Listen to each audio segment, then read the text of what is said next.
Hi, this is the Jesse Eventry, Chapter 8. The Dreamer. "You've been fighting," exclaimed the carpenter the next day when the boy came into the church. "Typical. My brother wanted my baseball cap, so he took it.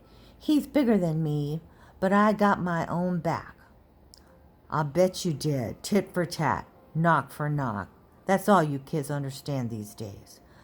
"Yes, I was going to bring him here, but after he took my cap, I didn't. So he won't get to hear the story, will he?" "What story?" "The one about that pajama jacket," said the boy, pointing. "It's not a pajama jacket," protested the carpenter hotly in defense of his latest carving. "It's Joseph's coat of many colors." Jacob married and had 12 sons. 12. The 11th, young Joseph, was a delightful boy. At least Jacob thought so. Joseph was a dreamer. Not a daydreamer, but a night dreamer who remembered his dreams when he woke. "Last night I dreamed we were harvesting, and your sheaves bowed down to my sheaf," he told his 11 brothers. His brothers did not think much of his dream. "Last night I dreamed we were all stars in the sky, and that you 11 stars all bowed down to me."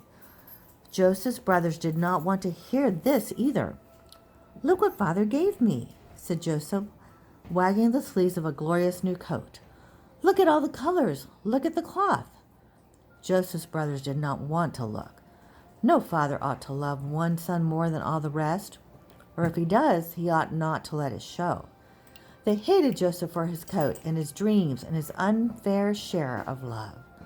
So one day when Joseph brought them their lunch, way out in the hills, out of sight of home, they grabbed him, tore off the fancy coat, and threw him into a pit. Like a crumpled rainbow, the coat was laid at old Jacob's feet.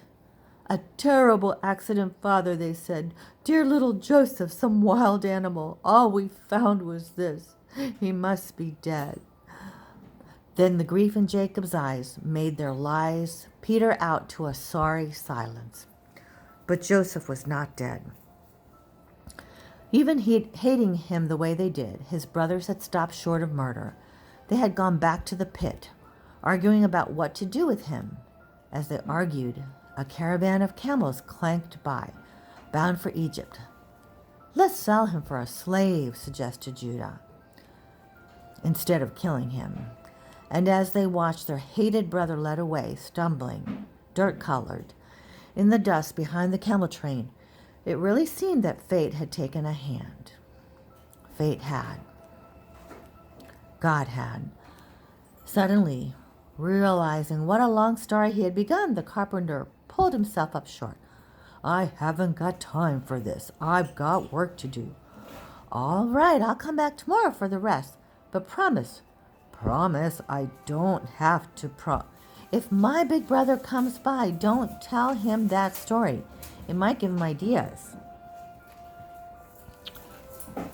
Chapter 9. Famine and Plenty. "I suppose he came back," said a voice the next day. "It wouldn't be much of a story if Joseph—" "Much of a story? Much of a story? The Bible wasn't written to entertain you, you know." The chisel trembled in the leathery old hands. "And no, Joseph didn't come back. He stayed in Egypt. He had a gift, didn't he? God had given him a gift. Joseph understood dreams. Not his own, maybe, but other people's dreams. In Egypt, things went from bad to worse. Although Joseph worked hard, he ended up in prison, convicted of a crime he had not committed. He felt hopeless and lost. But in Egypt, people valued dreams and dreaming. When his fellow prisoners had nightmares, Joseph explained what the dreams meant. He was always right. The prisoners were astounded, but they forgot Joseph, of course, the moment the sunlight shone in their eyes again. Luckily, when the Pharaoh, the ruler of the country, was himself plagued with dreams that none of his advisors could interpret, someone remembered the Hebrew slave rotting in the city jail. "Send for him," said Pharaoh, black-eyed for want of sleep. "You dreamed of cattle clambering out of the Nile," said Joseph, as he knelt before the throne. "First 7 sleek, fat cows, then 7 bony, thin ones. The thin ones gaped their throats and swallowed down the fat. Pharaoh flinched from the memory of his dream. But what does it mean? Can you tell me that? Hebrew. For 7 years, Egypt's harvest will be marvelous, the granaries full of grain. But for 7 years after that, every harvest will fail and your people will go hungry unless you take steps to prevent it. So impressed was Pharaoh, so taken with this dream reader, that he made Joseph governor of Egypt. From then on, Joseph spoke on the Pharaoh's behalf and was almost as powerful as the Pharaoh himself. The dreams had come from God, of course. So too did the 7 years of plenty. Joseph gave orders for all the surplus food to be stored in great granaries and for nothing to go to waste. Sure enough, there followed 7 years of famine. But thanks to Joseph's careful planning, no one in Egypt starved. Far away in Joseph's homeland, the sheep shook on their thin shanks. The brothers' stomachs were empty. Go into Egypt where the granaries are full, said their father Jacob, and buy grain. His old face, drooping like the wax from a candle, had not smiled since the day they brought him Joseph's multicolored coat stained with blood. So that is how Joseph came to see his brothers again, kneeling in his chamber of state, asking permission to buy grain from the great Egyptian granaries. They did not know him, of course. He wore Egyptian robes, an Egyptian wig. His eyes were black-rimmed with Egyptian kohl. Besides, 20 years had passed since the business of the coat, the pit, the merchant caravan. But Joseph knew his brothers. Oh, yes, all 10 of them. 10? Where was the 11th? Where was little Benjamin, the youngest? Joseph questioned them, demanded to know why one brother had stayed behind. To their dismay, he sent them home to fetch Benjamin. But our father, they protested. He relies on Benjamin. His whole life is bound up in the boy. If anything were to happen, they might as well have been talking to the pyramids themselves. Joseph was adamant. So Benjamin was fetched, and the brothers were allowed to load their pack animals with good grain and to set off, marveling at the generosity of that governor of Egypt, marveling at the splendor of the Egyptian civilization. Then the soldiers came after them, stopped them, and began to search. We took nothing, on our lives, nothing, protested the brothers. If you find anything on one of us, let the culprit be put to death. How they must have regretted those words when the guards reached into Benjamin's saddlebag and pulled out the silver cup and brandished it in their faces. Not Benjamin! Benjamin would never! Their hands fell helpless by their sides. Their knees failed under them.